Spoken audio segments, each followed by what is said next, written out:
Hello and welcome to SpearCast. I'm your host, Christian. I'm Nick.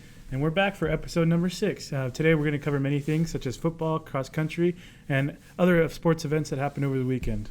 Yeah, and today we're going to have a couple guests today. For the first time, we're going to have more than one. But first, we're going to have Joanna Chavez, who is currently Spear reporter and editor for Access Magazine here on campus. And then Joe, how are you doing today? I'm doing well. How are you guys? We're doing fantastic. Well, at least I am, at least. Yeah, I'm doing great too. So we brought you on today because you know a thing or two about cross country here. I've been covering it for a while. Yeah. To kick off, let's just ask some simple questions like who are like the top performers for both our men's and women's cross country teams? Yeah, so for our women's team, the name that I constantly see popping up is Constance O'Neill. I believe she is a sophomore this semester. She is always the first top for the women's team. Her running and her times are pretty consistent. She just continues to lead the team no matter the track or the obstacles that are set in that place. So she's been the number one, and following really close behind her is Amanda Chalberg. Amanda is a freshman, really new to SJSU, but I believe her running career started in high school. So her performance at SJSU has been incredible, as I've seen so far. She kind of started off as a name that would pop up every now and then, and now she's consistently in the second spot, really close to Constance. So I think they're both doing really well. For the men's team, the name I see pop up a lot is Michael Chadwick. I believe he's also a sophomore. Same thing with Constance. He leads the team. He's pretty consistent. I believe our photos for the Spear are of him. He's always in the front. He's always trying to make that effort to lead the team as much as possible. I know that the men's team, their times usually vary just because of the courses, the obstacles in that way. So he's consistently putting in that effort to lead the team. Following him is Alexander Walker, which I believe is a freshman here on campus as well. So he is a freshman, so his times, and as much as I know about him, are kind of small. Kind of rare. Kind of just not there in a way. His bio on SJSU Spartans just says null right now, so I don't know much about him, but his times continue to stay consistent. He is second place. He is putting in that effort and trying to make that record known for him that he is there. He wants to improve. He wants to keep running consistently. Yeah, what's interesting about all these players is they're on the younger side. They're freshmen, sophomore, underclassmen. How does that work for the dynamic of the team and their success? Yeah, they're all such young runners when it comes to college running. So I believe for the team, it's not so much on being the fastest or being the best right now. It's on establishing that they are a team. They have that team effort, and they are willing to work together to just make times and set a name for themselves in cross country right now. I think that it works to their advantage because most teams on campus are full of upperclassmen, and you see that they're starting to graduate, they're starting to move on in those careers. But for cross country, they're able to build up and build relationships with one another and kind of just improve back and forth with each other to be a stronger team. Yeah, and do you think that's something that will benefit them, like not just this season, but going on to future seasons, next couple of years? Yeah, absolutely. I feel like when it comes to cross country, you need to know the people you run with, and this gives them so much more time to get to know each other on and off the field that it'll really benefit them in the long term. They'll know what their flaws are when it comes to running. They'll be able to give each other advice and kind of learn from one another compared to learning from an upperclassman who is just going to give you basic advice and move on right away. Yeah, and then when it comes to that, this is just a question, but when it comes to these runners, like, and you mentioned the obstacle courses and like all of the courses in general, like, would you say that that's like one of the obviously the biggest factor when it comes to the running and like keeping up with one another? I would say yeah. For all the tracks in universities, they're all different. Like, trying to compare one another is hard, especially with San Francisco. I've always seen, since it's outside, it's at Golden Gate Park, there are way more obstacles compared to a regular track, which is all consistent, pretty flat. I think they're able to have that advantage of knowing everyone's what everyone's good at, and kind of warning each other like, this is coming up. Let's kind of focus on this aspect. Let's focus on going uphill. Let's focus on inclines, versus just kind of going in blind with one another and just not being able to help each other. Yeah, and then one more question, more of a fun one for the both of you that I just thought off the top of my head. Do you guys think you can keep up with one of them? No. Absolutely not. I mean, like, they're just jogging at the end of the day. Yeah, but it's more than just jogging. I mean, there's uphill, downhill. You have to keep pace, and cross country is difficult, man. All right, then what about if it was on a track? I mean, they're professional. They run for they're not professionals. They but they run for run fun. more than me. Yeah, they run for fun. I think I'd be slow even if they were speed walking. I wouldn't have a shot. Speed walking. No, yeah, but it's interesting. And then, what are our chances of reaching the championships and reaching that postseason for the team, or whether it be men's or women's? Genuinely, I myself don't know that much about cross country, but I do know that they are putting in that effort. I believe they come in usually around the 10th, 11th mark when it comes to teams.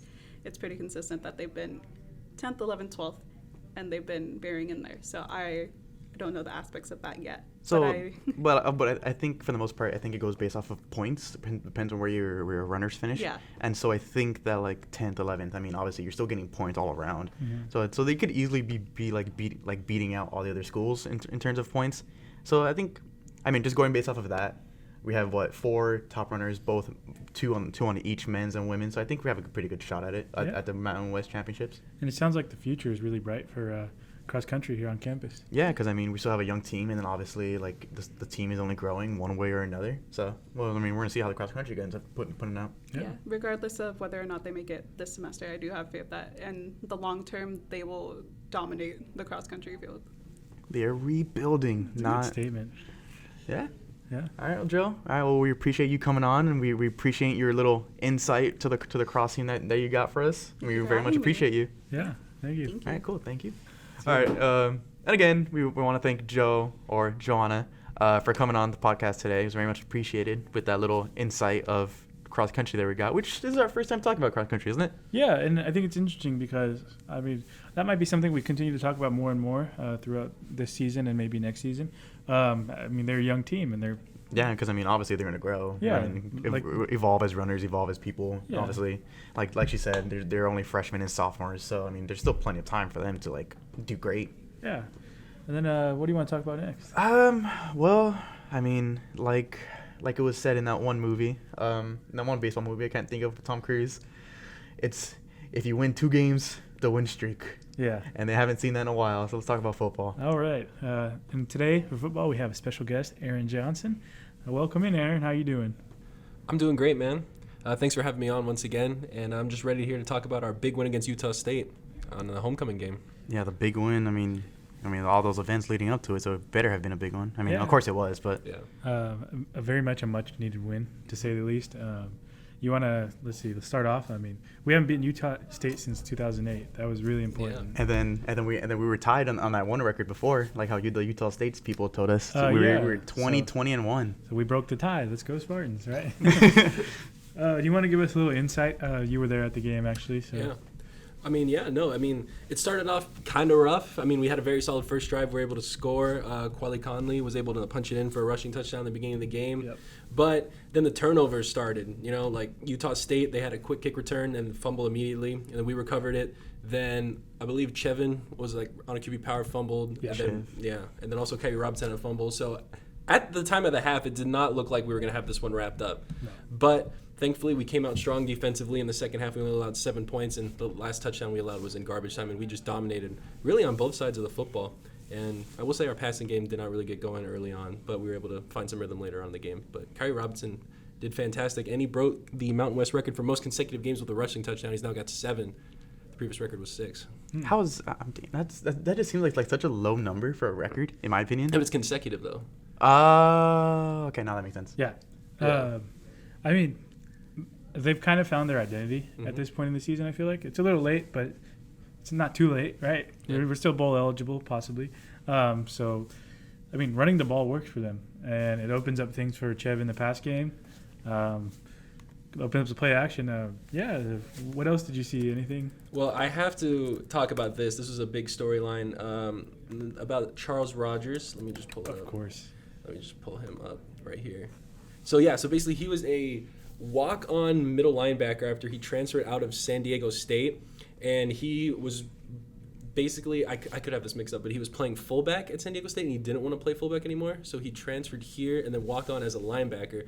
But Coach Brennan wanted him to be used in like the rushing packages and everything, so he started drawing up plays for him on the offensive side of the football, and he came in, made some nice blocks in the beginning of the game, and then of course on a play action pass, Chev threw him the ball and he was able to score. The whole sideline loved him, and I got the chance to sit in the press conference and actually talk to him, and Coach Brennan would not stop talking about how much he loved this kid. I mean, he says everyone on the team loves this kid, and you could see when he scored, the whole sideline erupted and everyone went crazy in support of him. And I have to say, when this guy walked into the press conference, he had a cowboy hat and overalls on, like some Texas cowboy drip right there. Yeah, but he's definitely a character. He seemed like a really cool dude. It's a great story. Walk on, getting the first career reception, first career touchdown. Yeah, I mean that's like I said, like the run game opens up the passing game, and I think nobody was expecting a play action pass to go to him. He never had a reception before this game, so it was pretty awesome to see. You know, I was right down there on the sidelines when it happened. It was the sideline definitely erupted, like you said, and you can kind of tell the defense was not ready for that. Utah State's was like not. They thought the ball was going right up the gut, because obviously that's what a play action pass does, right? I mean, it was great to see Rodgers and his whole team surrounded him. Everybody was happy for him. I mean, overall, just a great sound game from the Spartans. Even their defense played excellent too. Yeah, but then coming out of this game compared to like how they looked in other games, being down, like the game was tied at half, no? Yes, yeah. But then obviously, with the team looking how they looked in the past, for like not even being able to score in the second half, but then now being able to put up, what was that, like 20 more points or something like that? Yeah. Like what did it seem like for you guys? Because obviously you guys were both there, so like what did it look like? Were they just running, passing? It was in the beginning of the game. I was kind of worried because it was mostly running, and our pass plays would all end up with Chev just like scrambling because like nothing was open. We couldn't do anything.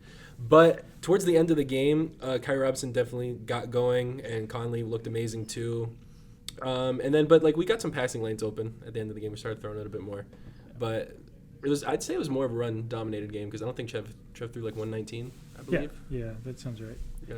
And we had a lot more rushing yards than we did passing yards that game. Yeah. And it's like they've kind of turned their season around. They found their identity. They're not quitting in the second half like they were earlier this year. Whatever switch they flipped, it's working. Yeah, it definitely is working. And then hopefully they can roll this into next week. And then also something I noticed too is their coverage of the defense was really good.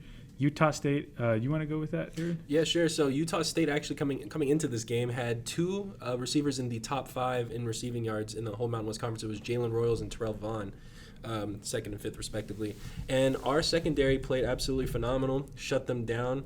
We had Trey Jenkins playing nickel a lot as well. Javion Cole did really good in lockdown coverage, ended up snagging a pick in the second half. I mean, that was a big storyline coming into this game because SJSU had a very high-powered offense. Utah State had a very high-powered offense, and SJSU has kind of been struggling on the defensive side of the ball really recently. But now with 2 straight wins, 2 strong defense performances, it's looked good. And Coach Brennan said he has like high respect for the Utah State and what they do. So just a big win for us. Yeah, definitely. And like I noticed what happens when you get good coverage of those guys. Utah State's quarterback McKay Hillstead, he was kind of under pressure all night. A few times where he just kind of had to throw the ball away last minute before getting absolutely pummeled by our D lineman. He was just kind of running for his life at some points. And I think I would credit that not only to the D lineman getting there on time, but also the coverage in the backfield, the secondary, locking it down. And those are kind of like coverage sacks type things. And it definitely impacted Utah State's offense. They looked a little flustered out there, and they couldn't really get much going. Like you said, they had 14 points at halftime, and they didn't score another touchdown until garbage time at the end of the game when the game was already decided. Yeah. But that was a football game of the weekend, and hopefully they can take a win on the next one. Who do they got up next? They are going on a nice vacation to Hawaii, right? Nice little beach vacation. But then obviously the big storyline coming out of that one is Chev returning to Hawaii. Yeah. And so what do you guys think about that one? I mean, he's going to his hometown. that's got to be an interesting one for him, right, Matt? I mean, right? Yeah, right, Aaron. Yeah, no, that's interesting. Yeah. Keep that in. No, but yeah, but then obviously because it's an interesting storyline because obviously like how we mentioned before, Christian, it's he's going back home. He's gonna be playing against the guys that he used to play on his team, and then so like now I feel like that little bit of like competitive edge is gonna come out of him. So we're gonna see if they pass the ball a little bit more, or if they just keep running. Because I honestly think that if running the ball works, we're run the ball. But at the same time, they like who knows what could happen, you know? Yeah. And then, I mean, who knows though? I mean, maybe Hawaii's going to be expecting the run, and they're just going to switch it up and let Chev just go on fire against his old team. Yeah, so we'll see. We don't know. Yeah, you never know. All right. Well, I think flipping the script to another another sport that played this past week, volleyball. But it unfortunately wasn't as good as a football team. Volleyball team, their record is now under 500. Their record has dropped to 11-2 and 2-8 in the Mountain West. So, looks like the return to the Mountain West Championship has just completely gone out of the window, unfortunately. But you know, like it was just a tough game. You know, against New Mexico on Thursday before the football game. It was their highest scoring game ever since September 30th again, I forgot what school it was. But in that game, they had 57 kills in total against New Mexico, and they still dropped the game. They didn't get swept. The first time not getting swept in 4 games before that. Yeah. And they lost a game 25-23, 26-24, 26-24, 25-20. Sorry, they won the second set, 26-24. I need to clarify that. But you know, it definitely looked like they were getting a lot more things together. It looked like they were cleaning up the game, especially coming out of that first set, going that close to winning the first set. The game looked a lot closer. And then obviously winning the second set, they looked a lot more better. But then, you know, like going into the third and fourth set, they started to lose it a little bit, you know, starting to lose that momentum. And then Coach Kress and even some of the girls were even like all their points were on errors for the most part. So I mean, they're just all over the place. I mean, in that game too against New Mexico, freshman Nayeli Tia led the team with 18 kills, and then junior Brooke Bryan and senior Leticia Camalucci both had 13. So I mean, they're putting it together, but it's still not enough to come out on top of these to these other schools. Yeah, it just kind of felt like they had a part where they were pretty hot. They were winning like all their games at home, and then they just started losing. Is there any injuries or what happened? Was it just kind of happened. Yeah, it feels like it kind of just happened. I mean, the only real weapon that they've lost was Blair Fleming, who's been out for a little bit now. But besides that, I mean, they still have like all these weapons, you know, and Tia, Bryan, Camalucci, and Tia who have been like back to back, like just chasing each other with the kills. But at the same time, it's just like they just can't finish it. They just can't finish at the end of the day. And then on Saturday, this past Saturday, same day as the football game, obviously, they ended up getting swept again against Air Force. And then the only 2 leaders that time were Tia and Bryant, and they only were able to lead the team with 9. Wow. Yeah. Each. So. What is it? Are they on a 6-game losing streak now? 6-game losing streak. Yeah. It's absolutely rough. Yeah, it's a rough time for the volleyball Spartans right now. I mean, I think especially now that like their record has dropped so far into Mountain West. I mean, going 2-8. I mean, that's just tough. Yeah. How are we looking for the rest of the season? Like, who do we play next? Looks like you pulled it up here, so I mean, you can help me out with that. We play Fresno State next. I mean, how did we do it against them earlier this year? Earlier this year, I believe we came off of a win when we hosted them at home, right? 3-1. 3-1, yeah. So I mean, hopefully, we could come back and repeat the same thing, but of course, we won't have the home field advantage anymore. So we're gonna see how it goes. Like, we're gonna go off of that, and then after that, we're gonna go to Nevada, and then we're gonna be hosting Colorado State. Yeah, I mean, there's still a chance we could end the season with a winning record, right? Oh yeah, I mean, obviously we're only 1 game back of 500. Yeah. So overall, we can get a 500 record, but when it comes to Mountain West Tournament Championship hopes, I think that's long gone out the window now. The Mountain West looks pretty tough, honestly, with those losses being to the 6 straight. Should I list them off? The first loss of this 6-game losing streak was to Wyoming, at Wyoming actually, in Laramie. Then the next one was at Fort Collins, Colorado, against Colorado State. And then at home, we lost to Boise State, Utah State, and New Mexico. Those the first 4 before New Mexico were all sweeps. Let's add that as well, because that's Yeah. obviously Yeah. pretty tough. Yeah, we didn't get a win until our match versus New Mexico. And now they're only set win in the past 6 games. Yeah, and then we got swept by Air Force. So hopefully we can turn it around for Yeah. Fresno's, but we're gonna see what happens And with they that beat one. them earlier in the year. Let's hope they can do it again. Yeah, Yeah, of course. exactly. Always hopeful. All right, but then now switching courts from obviously indoors to the water. Yeah. How's the water polo looking, Christian? Water polo came out of this weekend pretty good. From what I heard from the coach, he told me that they were happy with this weekend. There was ups and downs, and it was the Julian Frazier Memorial Tournament, which was hosted both here at San Jose State and at Santa Clara. Their first games of the weekend were on Friday, and they faced at Santa Clara, and they faced off against the Princeton and Fordham. The first match against Fordham, we actually won 10-8. And actually, it was interesting to note, Fordham was ranked 16th in the nation. Oh, wow. So that was a good win for us. And then the second match of the day against Princeton, number 6, really close game actually. We lost to Princeton though, 10-9. So we lost by 1 point on that first day of the tournament. So it's like obviously it was a good day. Like Coach said, every day had their ups and downs. And then we transitioned to Saturday here at San Jose State, and it was also a split day in the win-loss column. We lost to Harvard to start the day, 12-10, number 18th ranked in the nation. Number 18. Damn. Yeah, and then that was early in the morning, and then later on in the day we faced off against the Long Island team, and we fared really well against them. We scored 16-8. It was a big win for us. Doubling their points. Yeah, we literally doubled the points, and it also allowed a lot of the players who don't get a lot of playing time to get more playing time once that lead was extended. And then going into Sunday morning, our last game of the tournament against Fresno Pacific, it was more of the same thing. We actually won 19-5, so it was a super dominant performance. Jamie Steingraf just held the Fresno Pacific to 1 goal in the whole second half, and I mean, like the day before, a lot more players got to play, and a lot more players scored goals. It was a variety of scores that game, and Coach was really happy with how that tournament ended. And we're looking towards league play, and hopefully they could. We're looking pretty good for conference. I mean, next up we play Pacific University, and I mean, Coach is hopeful that we can take a lot from this weekend. There's a lot of goods and bads, so yeah.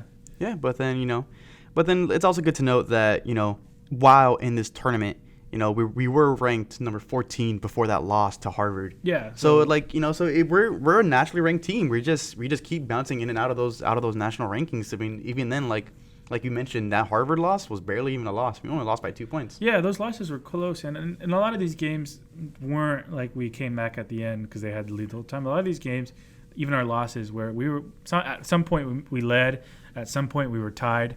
Some of them came down to the final couple minutes, even though we lost. And so it's like we are a nationally ranked team. This team is pretty good, and they can be better.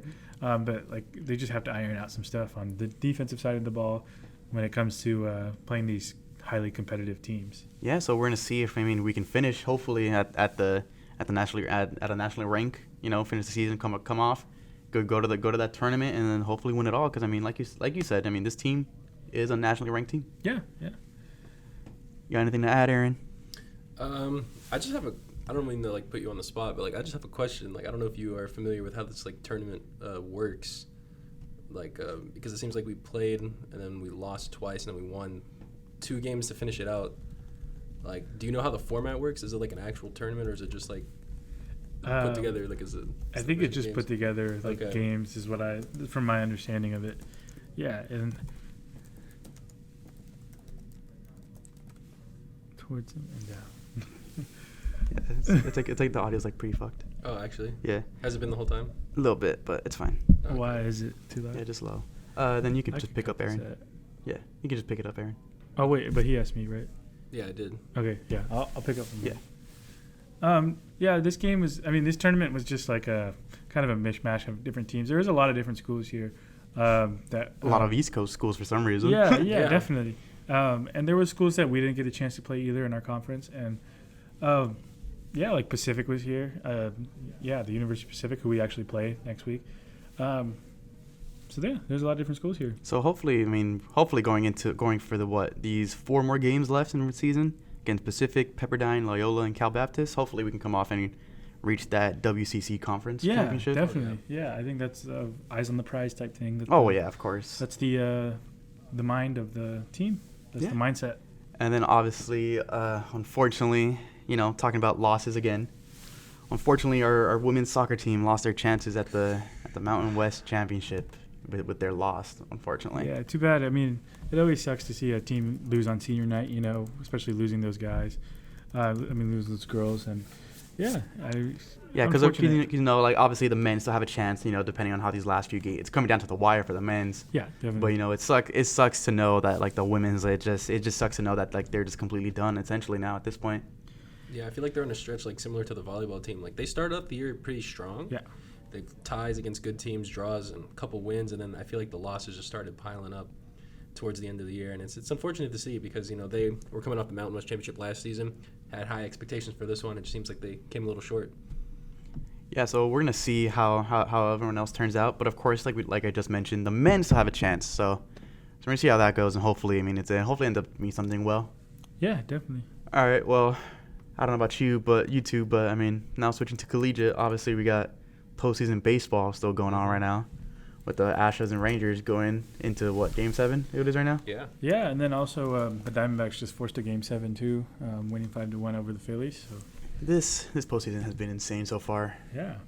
But, it's been a fun one, though. That's for sure. Yeah, it's definitely been fun to watch, fun to just follow all the storylines and stuff. And, yeah. I think definitely, like, my favorite storyline so far has kind of been, like, Adolis Garcia's, like, beef with, like, the Houston Astros, like, them throwing at him, and then he hit the big home run, and then the game before, Altuve hit the home run. So that series has definitely been very entertaining just to see those two teams, like, go at it, Battle of Texas really as well, like, too. Yeah, and then obviously, Philly having Harper, for some reason, staring down Devin Booker, and then I forgot who else it was. That one was a weird one. Like, he did it for no reason. That one was, like, uncalled for. Yeah, those guys don't play for the Diamondbacks. They play for the Suns. It's a wholly different sport. Hey, they're repping Arizona. Yeah, I guess he just does not like Arizona right now, I guess. Yeah, I get it, I guess. Maybe growing up in Vegas, maybe Harper doesn't like the other desert cities. True. That is a good point. It point might be there. territorial out in the desert. Yeah.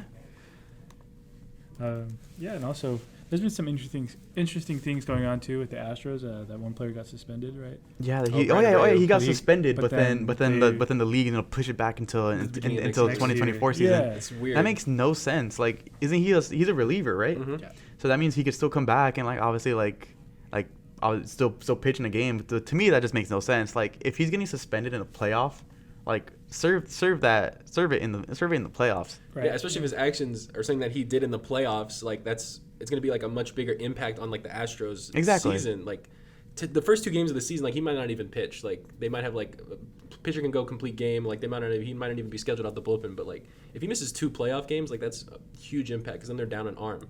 Yeah, so I think maybe that's why they just said make it to go next season. But at the same time, it's like, you got suspended in the postseason. Like, I think he should have served it in the postseason. Yeah, definitely. Yeah, but MLB's call, obviously. So we're just avid fans about it. Yeah, we're not Rob Manfred. Yeah, I guess you guys want to make some picks right now. All right. Let's just do the. Lord. What day is the Diamondbacks game? Let's not touch this Astros game right now. I think it's gonna be tomorrow because they're still gonna be in Philly, no? Because like the series is finishing off in Philly, right? Yeah, it is tomorrow at 5. So I think that's not relevant for. That's not. Yeah, I mean, of course, obviously the podcast is gonna come out after, so we can see how it goes. But I think right now we can only make a bet on the Astros Rangers one. And what's the current score right now? 3-1 Rangers. 3-1, top of the third. Top of the third, yeah. Obviously. You said? Yeah, okay. I've kind of followed. I've picked the Rangers early on in this postseason. I think I had said Astros. Yeah, because you're terrible. Yeah, exactly. But I was looking at it the better team. But of course, now looking at it, of course, this list seems like the Rangers are gonna win. It feels like the Rangers offense has been a little bit more hot, a little bit more active than Houston. And then obviously on top of that, like, Astros don't really have like a go-to closer, I guess you can say, unless you guys can think of one. No. But then obviously the Rangers have Chapman, who's of course he's always up and down. But I feel like in Game 7 like this, it feels like he's gonna lock it down. Yeah, I'd feel like he could handle the pressure and maybe use it for more energy when he's pitching, right? Yes, I mean, so we're gonna see as of this podcast, when this podcast episode comes out, we're obviously gonna know the winner. But yeah, we're gonna know the World Series matchup, and maybe next podcast we'll have a prediction for you who's gonna win and how many games. Yeah, so we'll see. You just can't count out the Astros, man. I mean, like every time it seems they're about to die, they just keep on going. So like honestly, like a 3-run bomb. Yeah, I know, and of course, exactly. it's still top of the third, so there's still a lot of game left. Exactly. I mean, I want the Rangers to win. Like, sorry to show my bias there, but I hope they do. I think they will too as well. I mean, Bochy's never lost a Game 7, apparently. Yeah. Is that true? I think. Apparently Bochy has never lost a Game 7, and while Dusty's never won a Game 7. Yeah, I did see that actually. Really? Yeah. Yeah. Hey, That's well, So I mean, of course the tables can turn. But I mean, Bochy. I mean, we'll see. We'll see what both managers can do. We'll see what the guys can do. Up his sleeve, right? I saw Madison Bumgarner texted him saying, "If you need me, I'll pitch today." Yeah. So we'll see. That's a funny one. But yeah, but I mean, of course, once this, like I said, this podcast episode's gonna come out while the game's already over. So Yeah. we're gonna see who bites their tongue. Yeah. All right. Well, that's gonna wrap it up for this episode of SpearCast, our 6th, going on strong. We want to thank you, Joe and Aaron, for coming on the podcast. Yeah. And so hopefully we're gonna have more guests coming on, and we're gonna see what the next topics are. All right. Well, I've been your host, Nick, And I'm Christian. and we'll see you next time. Signing off. Peace.